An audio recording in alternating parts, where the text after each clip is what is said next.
ಅದನ್ನೇ ನಾನು ಒಂದು ಹಾಗೆ ಉದ್ಘೋಷಿಸಿ ಕೃಷ್ಣನ ಪುಣ್ಯ ಪದ ಕಮಲಗಳು ನಮ್ಮ ಚಂಪಕಾವತಿಯ ಮಣ್ಣನ್ನು ನೀಡುತ್ತದೆ. ಸರಿ, ಆದ್ದರಿಂದ ಮಾಡಬೇಕಾದದ್ದೇನು?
ಪಾಲಿತವಾಗಿ ಬಂದಿರುವ ಕುದುರೆಯನ್ನು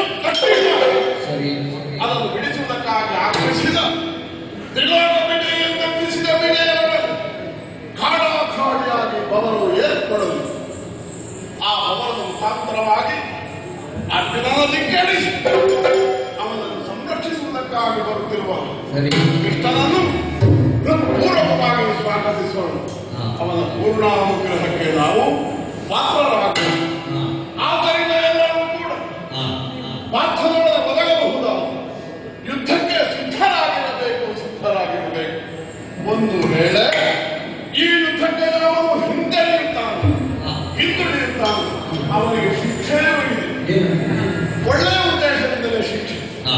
ಅಪರಾಧ ಮಾಡಿದ್ದಾನೆ ಅನ್ನುವುದಕ್ಕಾಗಿ ಕೃಷ್ಣನನ್ನು ಸ್ವಾಗತಿಸುವುದು ಹಂಸಧ್ವಜನ ಸಂಸಾರಕ್ಕೆ, ಹಂಸಧ್ವಜನ ಆಳ್ವಿಕೆಯಲ್ಲಿ ಎಷ್ಟು ಮಹತ್ತರವಾದಂತಹ ಸ್ಥಾನವನ್ನು ಪಡೆದುಕೊಂಡಿದೆ ಅನ್ನೋದನ್ನು ಸೂಚಿಸುವುದಕ್ಕಾಗಿ ಈ ಶಿಕ್ಷೆ.